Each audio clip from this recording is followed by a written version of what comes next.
everyone, it's Lynn and welcome back to Catching It Early. It has been a minute, maybe close to a year since I posted a video, and I think I warned that something like that might happen. It is still a high priority for me to document and share my experience as I walk through this weird neurological landscape. For the last several months, I've been actually living it rather than taking the time to document it, record it, organize my thoughts, edit it, and post it. Some of you, though, in the meantime, have discovered these videos. I've been very encouraged by the responses, and just today there was a comment asking for an update. So that tells me that what I'm doing here has some value, even if it's just for one human being. I'm grateful. So thank you for coming back, or if you're here for the first time, thank you for taking part in my little corner of the universe, and I very sincerely hope you find something here that you can relate to, or that you find informational, educational, comforting, encouraging, beneficial in any way. That's exactly why I'm doing this. Today I am going to speak to you in a very offhand way. I haven't done a lot of preparation, but I do have a lot that I've been thinking about wanting to share. So it's not going to be as structured as usual, but it is going to be very much from the heart. I want you to get to know me on a personal level. It matters to me that we care about each other. I've been noticing on the Facebook support groups, both for the REM sleep behavior disorder and for the Parkinson's disease communities, that level of care makes an enormous difference when it comes to searching for answers, particularly when someone shows up fresh. They're freshly diagnosed, they've just made the connection through an internet search about what their REM sleep behavior disorder might mean, or they just started experiencing motor symptoms with themselves or a loved one, and they're in that, oh my gosh, what do I do now phase. And that is where those of us who are a little further along the path come in. And it's been encouraging to me personally to watch you guys, if you're in those communities, show that level of care for each other, share the information that you have, and in many ways it can be more valuable than what we can learn and what we can do when we're in the actual clinics or doctor's offices or waiting for appointments. Having community with something like this set of symptoms and this set of diseases, where not much is yet known and research is still very much active, that can be key to navigating these often very confusing waters. So today I want to talk about what I've been doing for the last year and why. Particularly, I want to share with you some of the results that I have become aware of in my own participation, both with doctors and participating in the PPMI study. If you don't know what that is, that's the Parkinson's Progression Markers Initiative.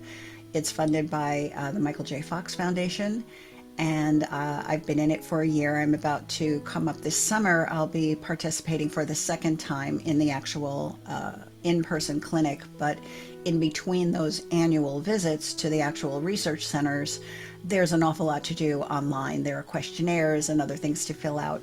I do plan to make another video where I go into great detail about exactly what becoming involved in the PPMI study actually is like, what you can expect, what you'd be committing to if you do decide to take that route. And I'm waiting for some information to come back from the PPMI people themselves about whether or not there are any conflicts or any issues around me actually doing that in such great detail the way that I would like to do it. But in the meantime, I'm just going to share with you my personal experience with the testing and the results and what they may mean, because I know that that must be of interest to you if you have the same set of symptoms and you maybe may or may not have gotten your results. So that's what today is going to be about. I'm also going to talk to you a little bit more later in the video about what I'm doing with the information that I've received, some of which is a little unsettling, and I'm trying to stay encouraged. I'm trying to take note of the fact that regardless of what the numbers say, here I am, the same as I was a year ago. I'm okay. So I'm going to talk to you a little bit about how to manage the stress and the distress of living with the knowledge of something that we A, can't do anything about, and B, don't fully understand. how I'm personally coping with it, and maybe somewhere in there you'll find something to connect with. So let's get started with that. It has been 16 months since I received my diagnosis of REM sleep behavior disorder, and that is what started me on this journey. If you go all the way back to the introductory video for this podcast series, that was me a year ago November, or it'll be 2 years this coming November, a year ago last November, processing pretty much in real time what just happened. Since then, I've been processing all of the information that I can find online about the subject. I've had some very fascinating conversations with ChatGPT, which actually has been super helpful. Instead of just reading a bunch of articles and trying to figure out what it all means, putting my data in and saying, can you help me make sense of this, has yielded some interesting results. So you may want to give that a try. I found it remarkably comforting and encouraging, and was interested to see that ChatGPT actually took that reassuring tone when sharing the information. So fascinating, because I don't have a lot of AI experience. I am a boomer, so that's a brave new world to me, but it worked out for me in this particular case. I've got some notes here that I'll be referring to, so pardon the look away from here, but there's a couple of data points that I want to make sure that I hit with you. Okay, so I joined some online support groups on Facebook, as I mentioned a little while ago, and those communities have been very helpful. If you're not in them, I would encourage you to do the same. All you need to do is go into the search and put in RBD or REM sleep behavior disorder or Parkinson's disease, whatever may apply to you, and those groups will pop up. They're easy to join. The communities are welcoming, and I'm grateful to be a part of them. And if you're here because you're a part of them and you have found these videos through that community, thank you. You guys mean the world to me, and I would love to continue to keep an open dialogue. You're welcome to comment here. I am going to tell you in the description box and also here in the video how you can stay in touch with me more directly if there are reasons for you to want to do that. After going through joining the PPMI study, going through the initial onboarding and the first round of testing, getting those results, joining the support groups, doing all my reading, it was a very aggressive initial period of I need to pack my brain full of everything I possibly can and understand what's happening to me and what's going to happen to me to the extent that that is possible, which is unnervingly difficult because there's so much that we don't yet know. After I got through that phase of things, as is my way, because of the way this brain is wired, I did have an extended period of time, which is a big reason why there were not any videos for a while, where I was just flattened by discouragement, depression, hopelessness, why meism, which is such a waste of time. But I had a hard time keeping my head on straight for a few months. It was super difficult, and I'm very grateful to my husband for being my chief encourager and comforter during that period of time. My family was super great, and I managed to come through that successfully. When I did, what the next phase brought was, hey, like I said a little while ago, I'm okay. I mean, if I think about how I feel on a day-to-day basis, all of the research aside, I don't feel really noticeably different. There are tiny things now that I have all of this information. There are tiny things that I can evaluate and say that might be a symptom, that might be a marker, that might be a data point that is relevant to my neurological condition. But overall, I am the same person I was 16 months ago. Nothing has changed. The numbers tell another story. And I don't know what they mean. So the decision I made after coming out of that dark period was, I don't have time to waste. I don't know what's going to happen tomorrow, next week, next year. It might be nothing. It might be everything. The only thing that I have control over is what I'm going to do in this moment and the next moment and the next moment. So my focus for the last several months has been in that area. I would like to not miss the now, worrying about what may or may not be coming down the road. If I'm okay, then I'm going to live like I'm okay. I'm going to live like I mean it. I'm going to start working that bucket list, and in fact, we have done a few of those things. My husband and I love to travel, so we've tried to tick a few things off, and we have some more plans coming up just to try to make memories and make moments. And I have returned to my first love. It's been a lifelong love of mine. I'm an artist, and I have been one since childhood. I spent a couple of years in fine art school, which taught me that I shouldn't be an artist, oddly enough. So I left it alone for a long time while I went through my professional years and ensconced myself in corporate America. But now I am, behind me, you'll see my studio. It's actually overflown. I'll show you a look at what the studio looks like. Here's some video that will give you kind of like a little sweep of what the studio looks like and what's going on in here right now. And my husband has given me permission to overflow into the dining room, which is just outside that door there. So I do a lot of the creating in here, and I do a lot of the assembling in there. And sometimes there's crossover there. I'm not about rules anymore. Whatever I need to do, wherever the space exists, that's what I'm doing. I will show you a little later on in the video what it is that I've been creating, but that has become a real passion and a real focus, and it's a way for me to find peace and meaning. It's a way to leave a legacy as well, because when I find myself over worrying about what may be coming, I think about things like, well, I don't have children. I'm going to be forgotten, you know, a couple of generations from now.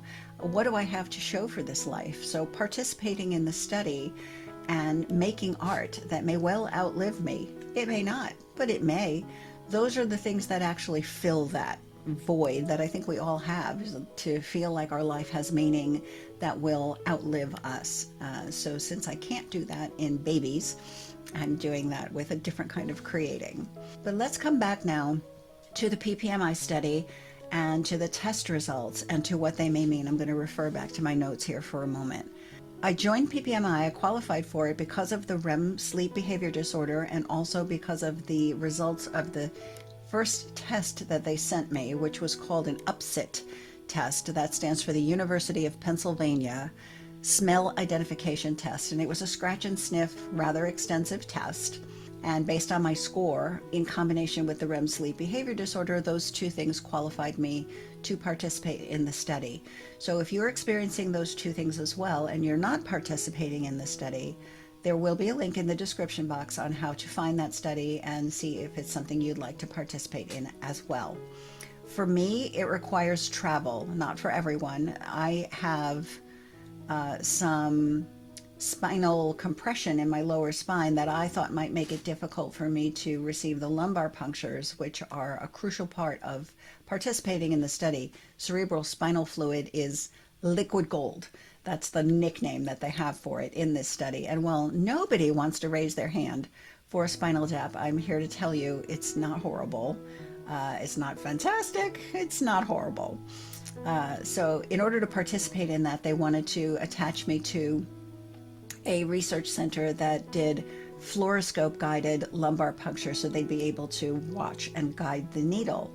And so for me, that was in New York City, which was fine with me, because even though I'm in Florida, New York City is actually my home. I know the city like the back of my hand, and the idea of going back there was delightful to me, even though I'm going back there to submit myself to a bunch of medical tests. So it's not like I had a lot of free time to do a lot of social things. You're there and you're out. But my experience there was entirely positive in terms of the way that I was received and treated, and the way that all of the tests went. Again, I'd like to do a separate video where I talk about walking you through all the steps of being in the study and what exactly happens from the minute you walk in the door. I'm waiting for approval from the research team on whether or not that's okay for me to do. I want to be respectful and appropriate there.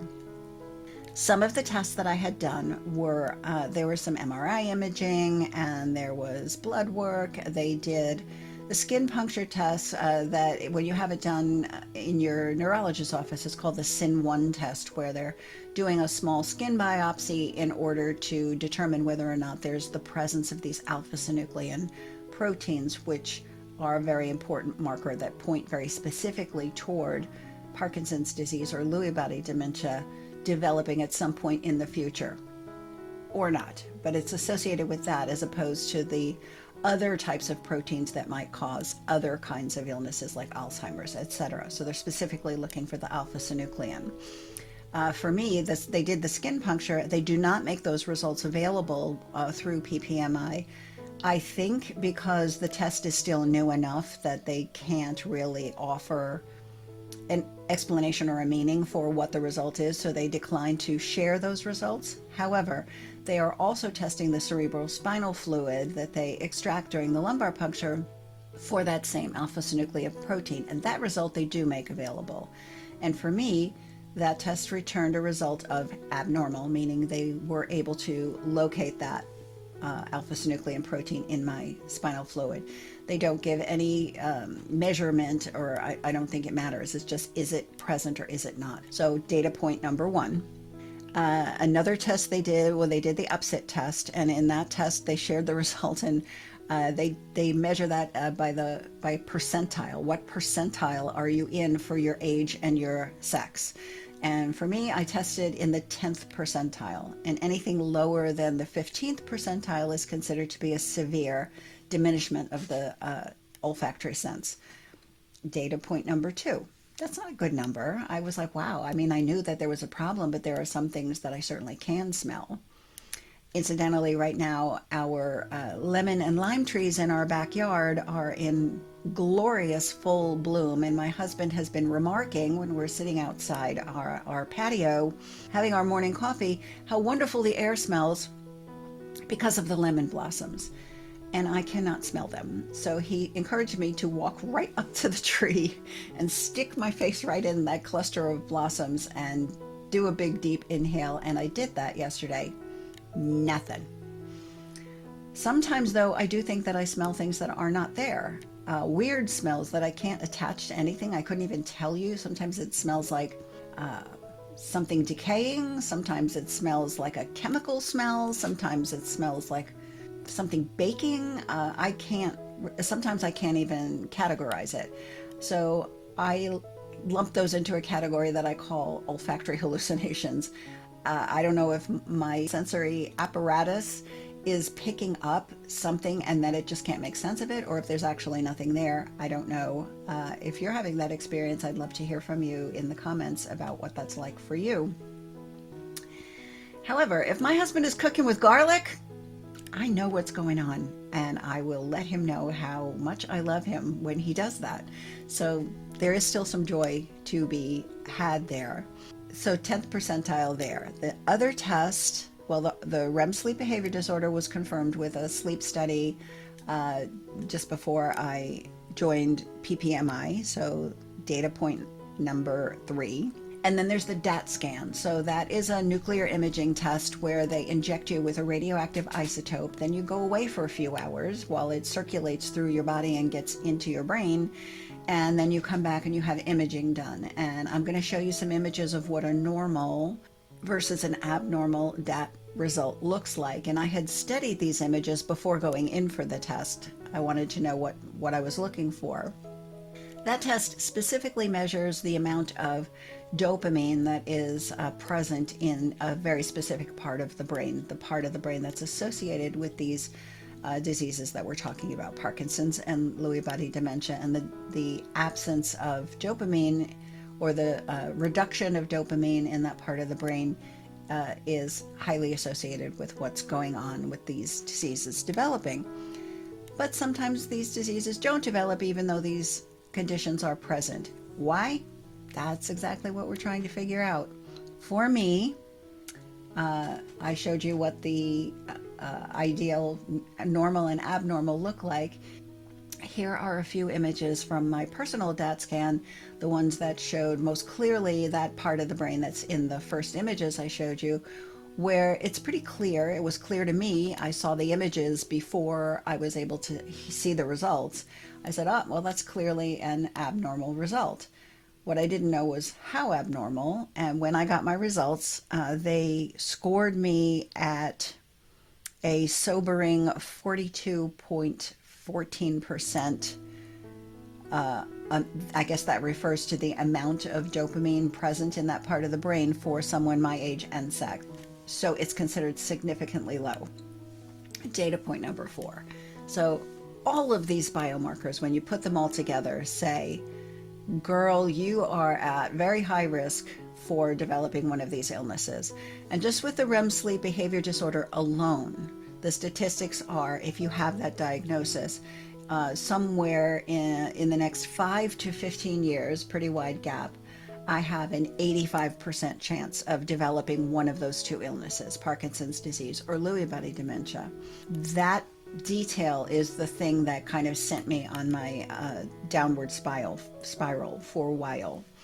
And the rest of these data points coming into play did not make me feel any better. So taking in the whole of all of those results at first made me feel great, because I'm clearly exactly what the study's looking for.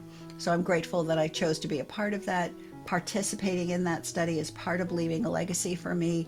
It gives going through this purpose, just like making these videos makes going through this meaningful in some way. And that's what kind of keeps me going and keeps me encouraged. But the numbers aren't very encouraging. So I took all those numbers and I put them into ChatGPT and I said, can you please make sense of this for me? And basically, well, here, let me tell you exactly what, I guess I ought to give ChatGPT a name. I mean, I've read that the markers don't necessarily mean that I will ever develop one of these two illnesses. So I might have that 85% probability. But what is it? Is it 5 to 15 years from the onset of the symptoms? 5 to 15 years from the onset of your first diagnosis?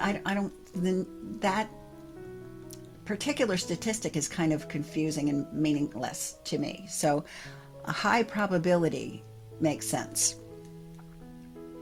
So ChatGPT says individually each finding is non-specific, each one of those data points that I went through.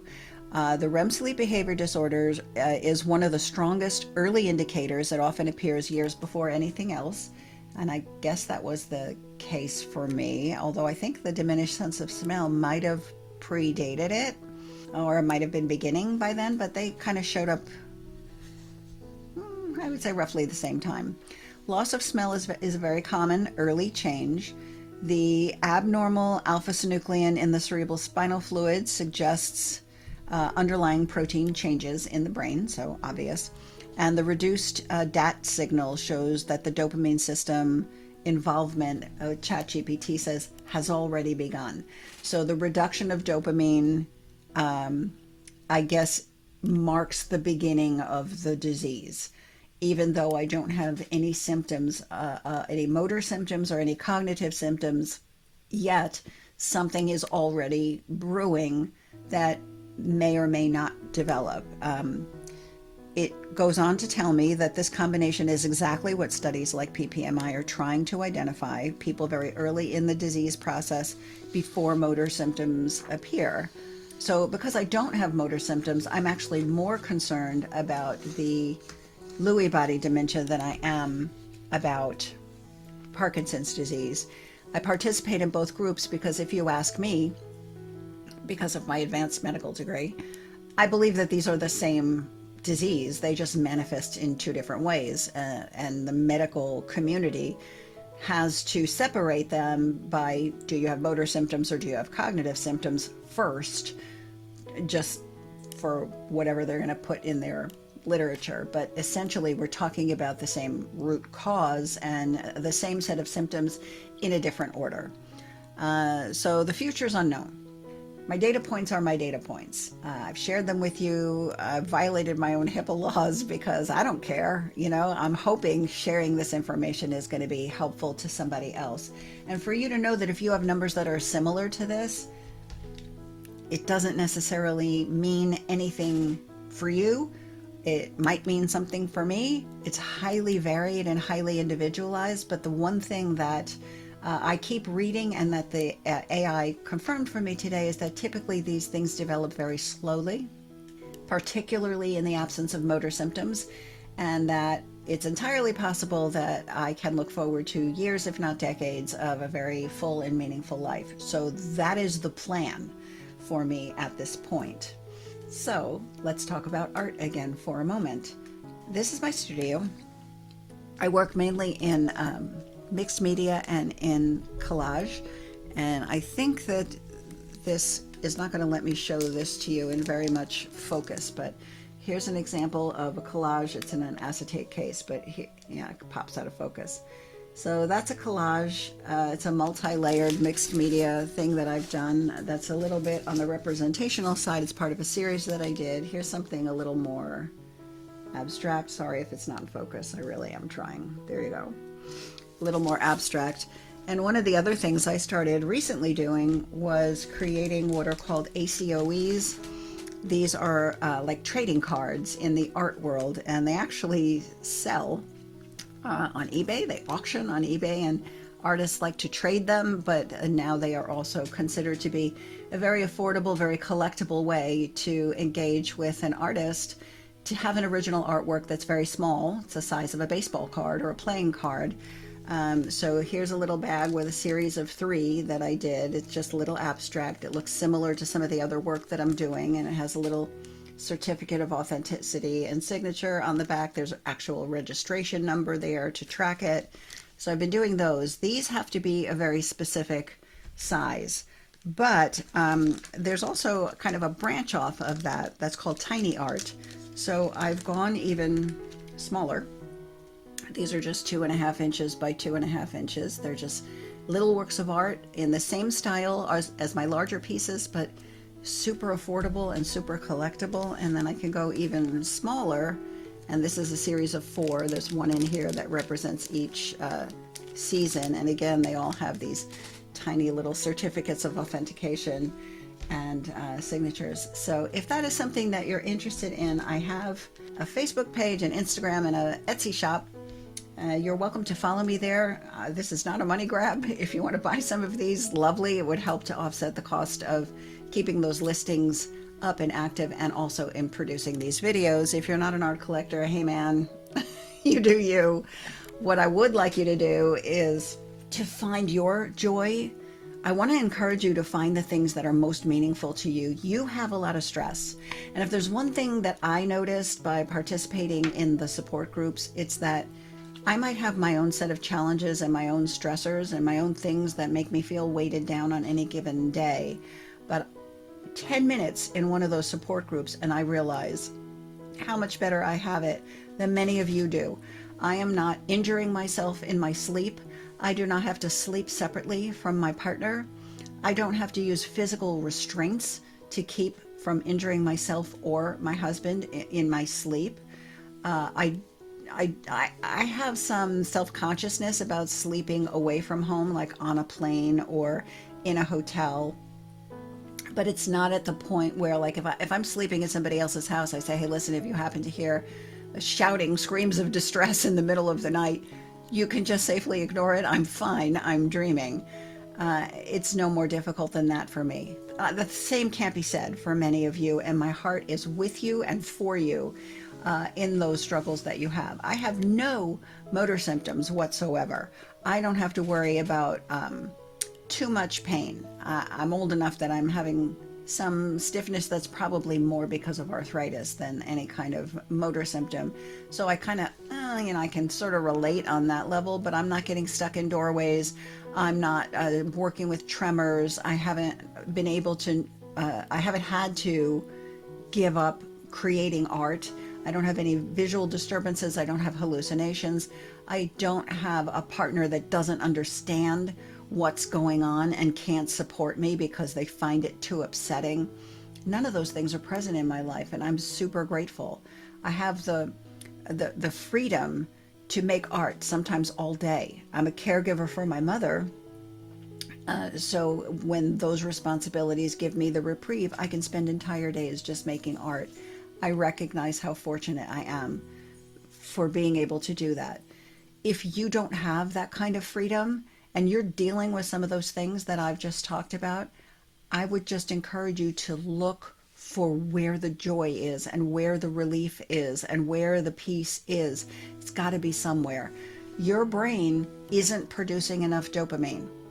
Then you have to go do something that's going to stimulate the production of additional dopamine. So whether for you that might be supplements, it might be a diet change, but more importantly, it's doing something that gives you enjoyment. Spend time thinking about, praying about, meditating about what is it that makes you feel calm and peaceful and happy, and whatever avenues are open to you, make them your highest priority. Is it exercise? Is it reading? Is it movies? Is it writing? What is it? I'm pointing in the direction of creative processes most, because the act of creation, I think, is so therapeutic. But I want that for you. I genuinely, sincerely want that for you. And I recognize that I have more freedom to create those spaces in my life than several of you that I'm interacting with or reading about on a daily basis. And so that's my prayer for you today. And that's my wish for you today. So if you do have something like that and you have suggestions for others, comments, let's be a community. Absolutely. In the description box, you will find links to my social media. I will provide for you an email address where you can write to me if you have a specific question, or if you have a video content that you would like me to try to focus on. I know in the past, some of you have asked about supplements and things like that. I'm not an expert, but I can tell you what I do and why I do it. I do want to make another video talking more about exactly what the PPMI experience is like, so you can look forward to some of those things coming in the future. And if I drop off the face of the earth again, sorry, I'll probably be back. This to me, it matters. Connecting with you on this level matters. Those of you who have reached out to me on a more personal level, I'm grateful for you. And if I don't respond to an email right away, please know that it really is just a matter of time management. I do tend to respond to comments here on YouTube or on my Facebook page more quickly, because it's easy for me to just do that in the moment wherever I am. So if you want to connect. I was a little more guarded about that last year, but I can't see a good reason for that now. I think we need each other. I need you. Hopefully you found something here that fills a need for you as well. And until we connect in this way again, I would like to thank you for joining me. I would like to wish you every good thing, and I will see you next time.